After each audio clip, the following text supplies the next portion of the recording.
Democracy എന്ന് പറഞ്ഞാൽ MLA MP യും പഞ്ചായത്ത് മെമ്പറേയും വോട്ട് ചെയ്യലല്ല, മനുഷ്യരും ഒത്തുചേരുന്ന രസതന്ത്രമാണ്.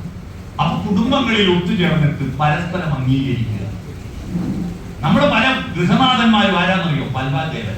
ഭാര്യ മക്കളും കട്ടപ്പ ചായ ചോറിൽ എന്തിന് നമ്മുടെ MLA യോ MP യോ പഞ്ചായത്ത് പ്രസിഡന്റോ ആരും ആവട്ടെ, വലിയ ഉദ്യോഗസ്ഥൻ വീട്ടിലെത്തുമ്പോ നമ്മുടെ ഈഗോ അയച്ചിട്ട് പുറത്തുള്ള ചെയ്യിപ്പിക്കുന്നത്. അവിടെയൊക്കെ വെറും അച്ഛനും അമ്മയും വെറും സുഹൃത്തുക്കളാണ്. ഈക്വാലിറ്റി ഉണ്ടാവണം.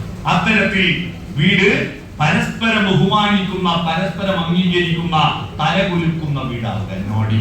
അപ്പോ smile, open head, forward lean, touch, eye contact, nodding. ഈ പ്രക്രിയയിലൂടെ നിങ്ങൾ ഉണ്ടാക്കിയെടുക്കുന്നത് ബ്രെയിൻ ഡ്രോട്ട് എന്ന് പറയുന്ന നമ്മുടെ ന്യൂ ജനറേഷൻ നേരിടുന്ന ഏറ്റവും വലിയ മസ്തിഷ്ക വരൾച്ചയെ നേരിടുകയാണ്. അതിലൂടെ മനസ്സ് രൂപപ്പെടുത്തി